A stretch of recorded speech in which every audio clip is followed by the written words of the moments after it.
Kompania celulare One Albania ka marrë trajtën e një organizate kriminale, vetëm që po grabit për ditë qytetarët, por duket se përfaqësues të saj drejtojnë tregun e kokainës në Shqipëri.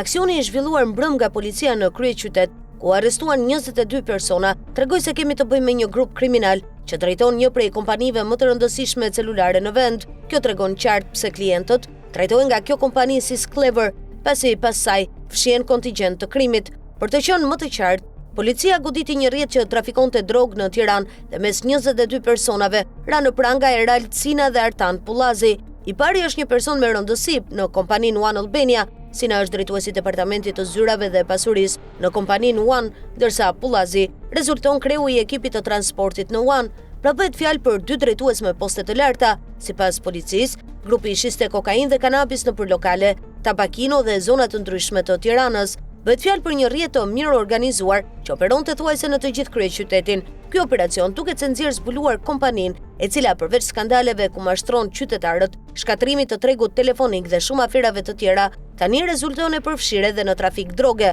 Pra jemi në kufit e një skandali, pasi ata që kanë në dorë të dhënat e qytetarëve rezultojnë të përfshirë në organizata kriminale.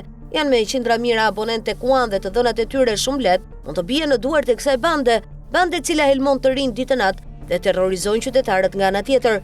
Kjo shton dyshimet se kompania One ka tiparet e një organizate të mirë fillt kriminale me në krye manjatë ruse Gelert Zoltan Yazai. Kompania One Albania është në pronësi të hungarezit Gelert Zoltan Yazai, i njohur si ortak i kryeministrit Viktor Orban dhe i oligarkëve të Vladimir Putinit. Gelert Zoltan Yazai konsiderohet si një nga fijet e Moskës në Ballkan, për shkak se ai është prestanome i disa oligarkëve rusë të sanksionuar nga SBA. Ai është i skeduar për pastrim parash dhe skema mashtrimi në SBA, Hungari, Bullgari, Rumani, Serbi, Bosnjë, Turqi, Malizi, Maqedoni dhe Shqipëri, pjesë të njëjtës linjë me Gelert Zoltan Yazai. Për kontrollin e kompanisë One Albania janë përfaqësuesit më në zë të mafias bullgare, Elvin Guri dhe Spas Rusev, një nga fijet lidhëse të financimit dhe bankave ruse në Tiranë, të cilat mund të hedhin para për interesat e Putinit dhe për promovimin e putinizmit në Shqipëri.